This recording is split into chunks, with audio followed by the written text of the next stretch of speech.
Señor Padre bendito, te damos gracias en este día porque nos permites estar aquí, porque hoy meditaremos en tu palabra, Señor, que lo que salga de mi boca sea lo que tú deseas que mis hermanos aprendan de ti, pero que también que podamos hacerlo vivo y eficaz en nuestra vida. Pon en el corazón de mis hermanos el escuchar con atención, Señor, que los que están aquí lo escuchen y los que todavía no llegan, apresura sus pasos. Te lo pedimos en nombre de Cristo Jesús. Amén. Amén. Gracias, hermano. Buenos días, hermanos. Acabamos de leer Lucas 9, 10 al 17. Si se fijan, aparte de la resurrección de Jesucristo, este es el único milagro que aparece en los 4 evangelios. Está en Mateo 14, en Marcos 6, en Juan 6 y obviamente en Lucas, que es el que acabamos de leer. Esto significa que los apóstoles consideraron un milagro muy importante, pues los 4 lo registraron. Pero, como es un milagro contado por diferentes personas, cada quien tiene su propia versión. Así podemos encontrar similitudes y diferencias. ¿Cuáles son las similitudes? Las cosas en las que se parecen. El milagro. Jesús multiplica el pan y los peces. Los recursos, 5 panes, 2 peces, una multitud de 5,000 hombres y algunos de los evangelios dicen, sin contar, mujeres y niños. El contexto, ¿cuál es el contexto? La multitud se encuentra en un lugar alejado, donde no hay comida, se está haciendo de noche y necesitamos alimentarnos. El papel de los discípulos. Los discípulos dudan en todas las versiones de que se pueda alimentar a la gente. La oración y la bendición. Jesús toma los recursos, ora y se multiplica. Y las obras, los 4 evangelios dicen que sobró comida de lo que se repartió. Ahora, ¿cuáles son las diferencias? El orden de los acontecimientos. Si leen los 4 capítulos, algunos dicen qué pasó primero, qué pasó después, pero la historia es la misma. La presentación de los personajes. Mateo, Marcos y Lucas nos dan la parte de los discípulos. ¿Qué pensaban los discípulos? Juan no. Juan presenta este relato como el pan de vida, que es Jesucristo. Y la enseñanza. La diferencia es que solo Juan menciona que Jesús es el pan de vida y hay que creer en él. Pero vamos a regresar a Lucas. Empieza de una manera maravillosa. Jesús acaba de bendecir a sus discípulos y les dijo, les dio poder y autoridad sobre todos los demonios y para sanar enfermedades y los envió a predicar el reino de Dios y a sanar a los enfermos. Así empieza Lucas 9, cuando Jesús manda a sus discípulos. En ese momento, cuando regresan, ¿quién no está interesado pero platícame cómo te fue? ¿A quién sanaste? ¿Cómo les contaste el reino de Dios? Si Jesús necesitaba un momento de intimidad con sus discípulos, era que le platicaran cómo les había ido después de que les había dado poder. Por eso Jesús se aleja y se los lleva a Betsaida. Betsaida era una aldea que estaba ya cerca del borde del Jordán, al norte del mar de Galilea, un poco aislada. Lo que necesitaba Jesús y lo que quería era privacidad. Pero cuando la gente escucha que Jesús se fue, lo sigue y lo va a buscar, pero muchísima gente. Y él, en vez de enojarse, ¿qué hace? Sale, les da la bienvenida y empieza a escucharlos. Este es un ejemplo de compasión divina de Jesús, hermanos. Todos estaríamos enojados de, ay, ya llegó, y tan solo en una multitud, con una persona que mueva nuestro equilibrio, que estamos con nuestra familia, así de, chin, ya llegó, no les voy a poder contar lo que me pasó. Entonces, ¿cómo nos habríamos sentido? Molestos, tristes, enojados, y a veces estamos muy ocupados y le decimos a las personas, no me interrumpas, o hoy no quiero hablar con nadie porque tengo que hacer algo muy importante, y Jesús no. Jesús sabe que la necesidad humana es importante y es uno de los pilares de su ministerio. Con eso en mente, hermanos, analizaremos este pasaje y veremos las aristas de un milagro.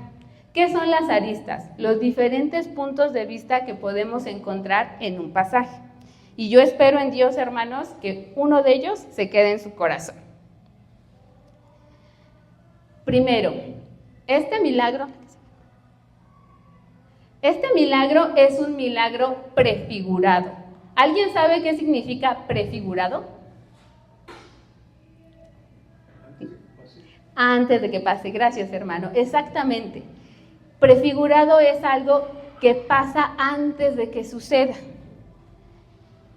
Jesucristo no es la primera persona en la Biblia que multiplica la comida. ¿Alguien recuerda algún ejemplo?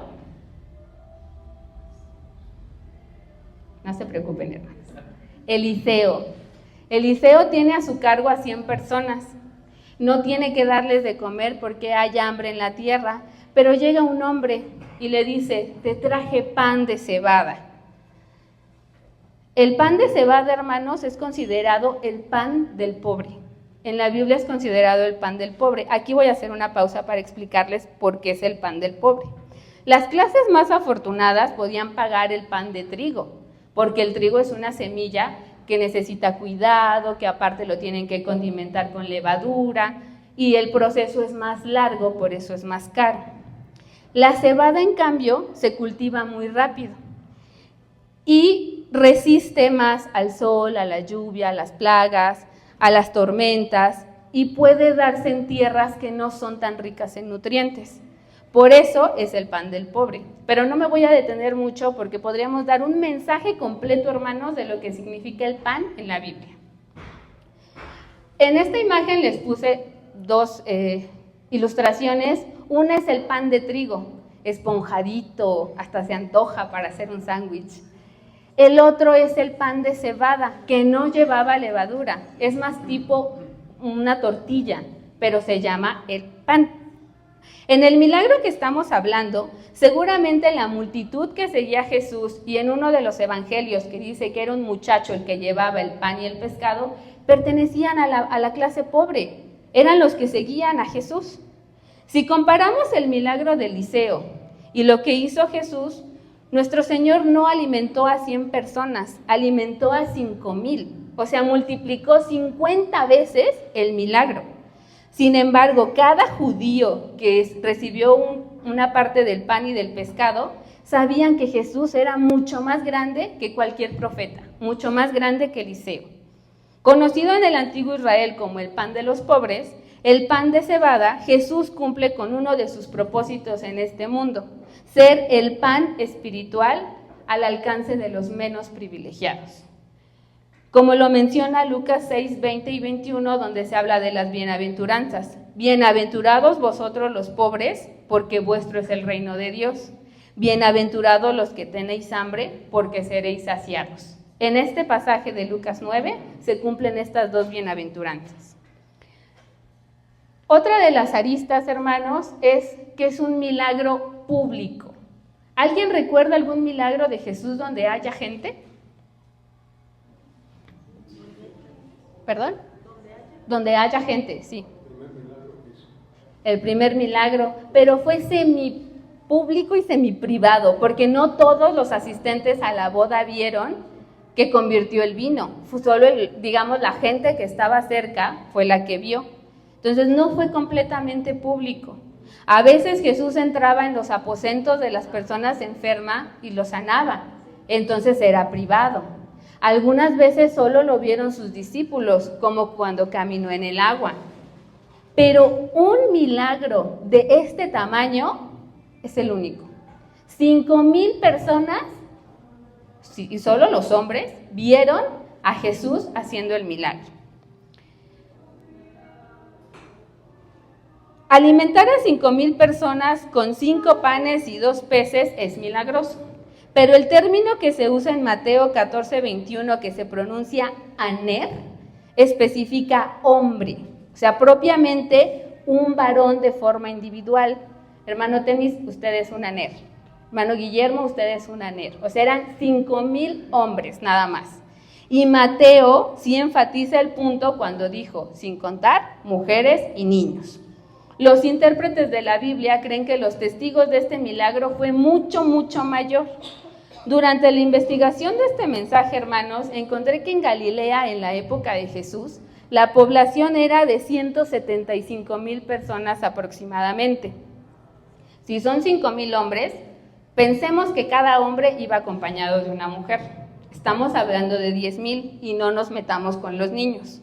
Si hablamos de 10,000 personas, significa que el 6% de la población fue testigo del milagro.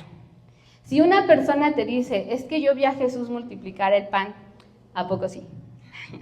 Si 2 personas te dicen, es que yo vi a Jesús multiplicar los peces, como que ya empiezas a creer, pero dudas. Pero que 10,000 personas te digan, alcanzó para todos y sobró, es un impacto incalculable. Eso significa que es muy difícil desacreditar este milagro porque aparte tenemos a 4 testigos que lo están escribiendo. También es un milagro de indagación. A mí me gustaría mucho, hermanos, calcular el tiempo que Jesús estuvo sanando y aliviando a la gente, porque así empieza. Y llegaron las personas y Jesús se dedicó a sanarlos, a escucharlos. Pasando el tiempo, pues la gente le empezó a dar hambre. Y según el relato de Lucas, los discípulos le dicen, Señor, despide a la gente. Y uno podría pensar, ay, qué malos son los discípulos, no les quisieron dar de comer. Pero ellos pensaban como hombres. Ellos decían, ¿qué vamos a hacer con tanta gente? Se está haciendo de noche, estamos lejos de las ciudades. Cuando lleguen ya no van a encontrar alimento ni dónde alojarse. Estaban pensando como humanos. Pero Jesús en toda su sabiduría les contesta, pues denle ustedes de comer. Y los discípulos se quedaron así con cara de, ¿y cómo? Pues no tenemos ni tanto dinero ni tanta comida. Y yo aquí, hermanos, quiero que reflexionen en esto. Jesús, los discípulos de Jesús lo habían visto hacer milagros, lo habían visto que los ciegos vieran, que los paralíticos andaran, y dudaron de que Jesús podría alimentarlos. Yo les pregunto, hermanos, ¿ustedes qué harían en este caso? ¿Dudaríamos como los hombres? Sí. Antes de proceder con el milagro, Jesús les dijo, vamos a organizarnos. Acomoden a la gente de 50 en 50 y siéntenlos. Lo que significaba que los sentaran es que él quería que disfrutaran el banquete, que a lo mejor no era un banquete con grandes viandas ni con grandes platillos, pero quería que se sintieran cómodos, porque darles de comer, les dice, pónganlos en una fila y denles un pedazo de pan, un pedazo de pescado, y no, siéntenlos, acomódenlos, que disfruten. Aparte, ya viéndolo en el futuro, nosotros podemos decir que entonces el número de personas es correcto, porque había una forma de contarlos y de tener el dato exacto. Jesús pidió que le trajeran el pan, los peces, los dio a sus discípulos, todos se saciaron y sobraron 12 canastas de pedazos.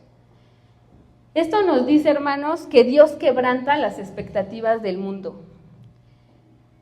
Él cree que si tú eres un seguidor que le puede dar algo, aún así te consideras el más pequeño, Dios te va a usar. Mucho es poco cuando Dios está en nosotros. Cuando los cristianos estamos dispuestos a entregar nuestra vida de forma incondicional, renunciamos al control que tenemos sobre nuestra vida para dárselo a Dios, entonces haremos cosas extraordinarias. Pero debemos creerlo y nunca pensar que lo que tenemos, que lo que somos es poco, porque Dios así te trajo aquí. Y con nuestros defectos y virtudes para el mundo, Dios lo va a usar. Como dice en Corintios 1, 1 Corintios 1:27, y lo débil del mundo escogió Dios para avergonzar a lo fuerte. ¿Qué deberían haber dicho o hecho los discípulos? Jesús estaba poniendo a prueba su fe, por eso es un milagro de indagación, porque Jesús quería ver qué le iban a contestar. Los discípulos le dijeron, no podemos, Señor, no podemos con esto. En pocas palabras, su respuesta básica fue, no podemos. Habría sido perfecta si le hubieran dicho, Señor, nosotros no podemos ni tenemos los recursos, pero tú sí, y tú ya sabes lo que vas a hacer, y aquí estamos dispuestos a hacerlo. ¿Cómo manejas tú una situación imposible?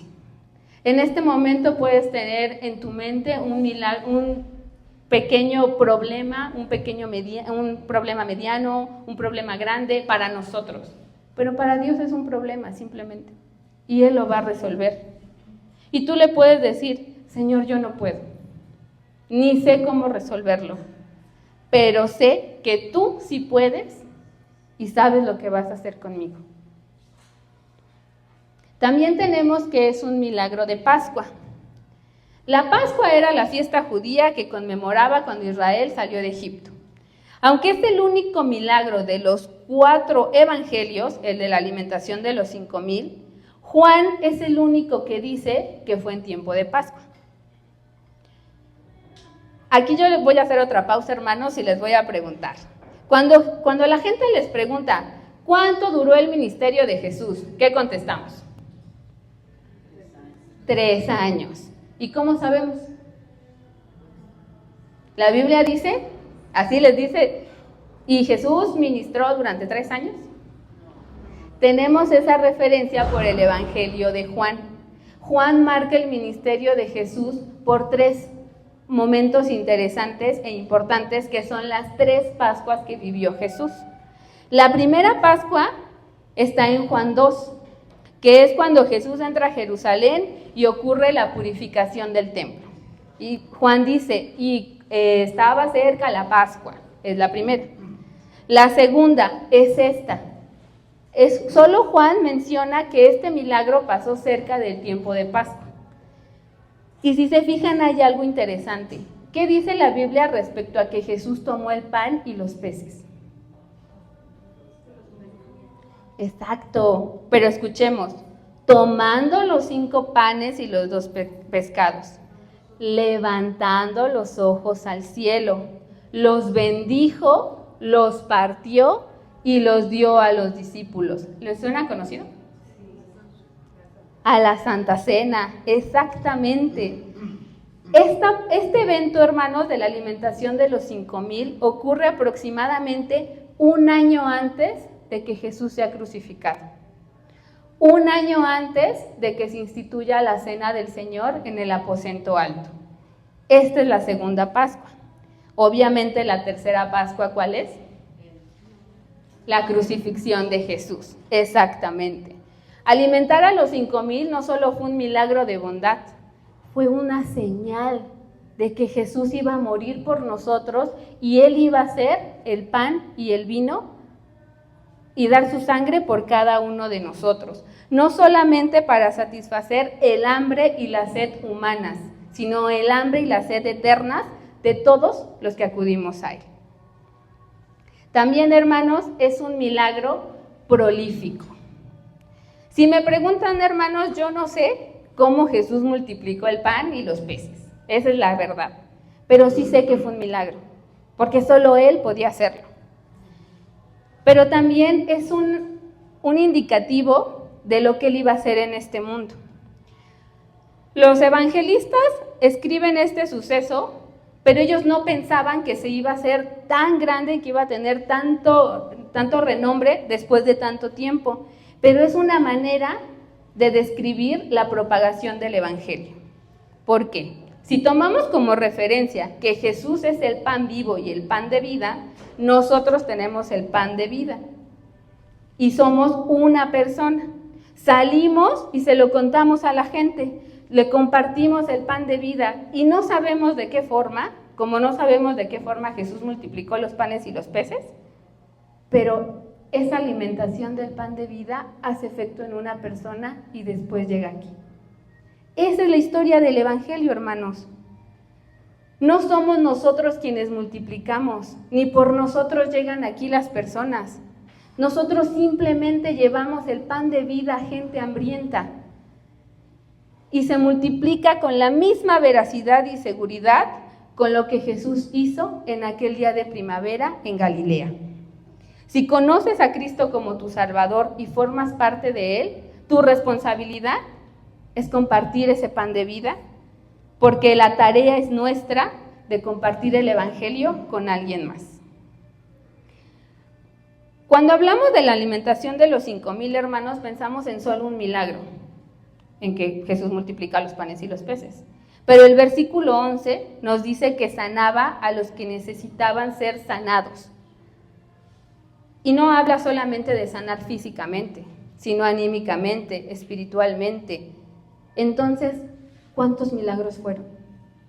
En tan solo estos versículos, ¿cuántos milagros hizo Jesús? Pero solamente recordamos la alimentación de los 5,000 porque fue el más importante, porque fue el más relevante, porque es el que mencionan todos los evangelios. Si vemos el capítulo 9 de Lucas, desde el versículo 1 al 20, esta parte de la que estamos hablando es el centro. Quiere decir que está dividido. Les puse esta imagen porque así lo podemos recordar más fácilmente. Del versículo 1 al 9, Herodes dice, ¿quién es este del que se habla tanto? ¿Quién es el que tiene tanta fama? Si yo ya maté a Juan el Bautista, ¿quién es este? Porque Herodes pensaba que tal vez era Juan el Bautista. Pasa la alimentación de los 5,000, que es el relleno de nuestro pan, y termina con la tapa que pregunta a Jesús, ¿quién dice la gente que soy? Si se fijan, hermanos, aquí no hablamos de la alimentación de los 5,000, hablamos de quién es Jesús, de la personalidad de Jesús. Y la respuesta la da Pedro en el versículo 20, eres el Cristo de Dios. Esa es la relevancia de este milagro que está en medio de dos historias. Hablar de la personalidad de Cristo, hablar de su poder y de que Él es el único que puede salvarnos.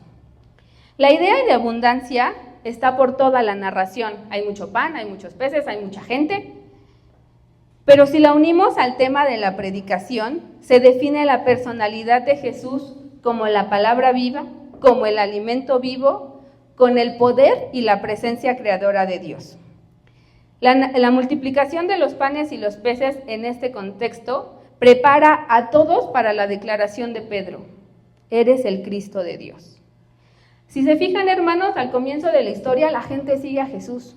La gente llega y le dice, Señor, aquí estamos, sánanos. Pero cuando termina el milagro, por lo menos Lucas no dice qué pasó con la gente. Lucas dice, llegaron, pero ya que estaban saciados, guarda silencio la multitud. No hay una reacción. También, hermanos, es un milagro personal. Porque sí, mucha gente vio que se alimentó, pero ¿cómo impactó esa alimentación en la vida de esas 5,000 personas o más que estuvieron con Jesús? Hoy, hermanos, no les traje un caso de la vida real, porque hay muchos milagros, yo lo sé, pero a veces es difícil que la gente entienda cuándo es Dios y cuándo no es Dios el que obra en esos milagros. Pero aunque no les traje un ejemplo particular, sí me gustaría que se enfocaran en uno en específico. Pero antes de pensar en ese milagro, vamos a hacer el resumen. Hemos visto que los milagros, y en especial la alimentación de los 5,000, es un milagro prefigurado, es decir, que hubo un antecedente. Es un milagro público, porque hubo más de 5,000 personas. Es un milagro indagatorio, porque Jesús prueba la fe de sus discípulos. Es un milagro de Pascua, porque la Pascua para nosotros es un momento importante. Y es un milagro prolífico por la cantidad que se maneja de gente. Les voy a pedir que cierren sus ojos, hermanos, por favor. Y mientras los cierran, imaginen a Jesús alimentando a esa multitud. Imaginen a Jesús tomando los panes, los peces y repartiéndolos. Hizo de un almuerzo pequeño suficiente para una gran multitud. Nuestro Señor Jesús se deleita en usar cosas pequeñas para hacer grandes cosas y a gente común para hacer cosas especiales. Así, con los ojos cerrados, piensa en tu vida. Piensa en un momento de angustia, de tribulación, en una enfermedad, en un momento de violencia, en un problema, en la partida de un ser querido. O mejor aún, piensa en un momento de alegría, en el nacimiento de tus hijos, en el día de tu boda, en el día que conociste a Jesús, o en algo tan pequeño como abrir los ojos cada mañana y llegar a tu casa después del trabajo. Sea lo que sea que estás pensando en este momento, eso que estás pensando es un milagro en tu vida. Y si está pasando, es porque Dios lo está permitiendo. Tú eres un milagro. Tú eres parte de ese milagro. Y Dios te va a usar con todo lo que te ha dado. No importa que sea mucho, no importa que sea poco. Eres parte de la familia de Cristo.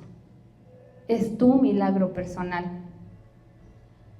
Y ese milagro no está terminado porque sigues aquí. Jesús no ha terminado de usarte para sus propósitos, ni de alimentarte con su pan de vida. No te compares con los demás. No tienes que ser rico, joven, famoso, grande o poderoso. Dios te está usando. El Señor utiliza todo aquello que pones en sus manos omnipotentes. Abran los ojos, hermanos. Tu vida es un milagro prefigurado, porque seguramente lo que estás viviendo, alguien ya lo vivió. La diferencia es que tú vas de la mano de Cristo. Tu vida es un milagro público, porque somos el testimonio frente al mundo de lo que Dios puede hacer. Tu vida es un milagro indagatorio, porque Dios también prueba tu fe, pensando qué vas a hacer con ese problema que tienes. Tu vida es un milagro de Pascua, porque cada uno de los actos que hacemos es porque estamos seguros que Cristo murió por nosotros. Tu vida es un milagro prolífico, porque Dios te bendice y a manos llenas. Y tu vida es un milagro personal, porque al final es tu relación con Dios. Y aunque a lo mejor los demás hermanos no estamos enterados de lo que está pasando en ti, Dios sí lo sabe, pero también sabe qué es lo que va a hacer. Y al final siempre va a brillar Él, no nosotros. Oremos, hermanos. Señor Padre bendito, te damos gracias porque tú nos enseñas a través de tu palabra, porque hoy hablamos de milagros, de muchas actitudes, Señor, pero lo más importante es que dependemos de ti. Nosotros somos un milagro por estar delante de ti, porque tú nos perdonaste, a pesar de que somos gente que no merece tu perdón. Gracias, Señor, porque podemos escucharte, podemos entender tu palabra, pero sobre todo podemos estar delante de ti. Úsanos, Señor, y haz que nuestra vida siga siendo un milagro, no solo para nosotros, sino para el mundo. En tus manos estamos. En nombre de Cristo Jesús. Amén.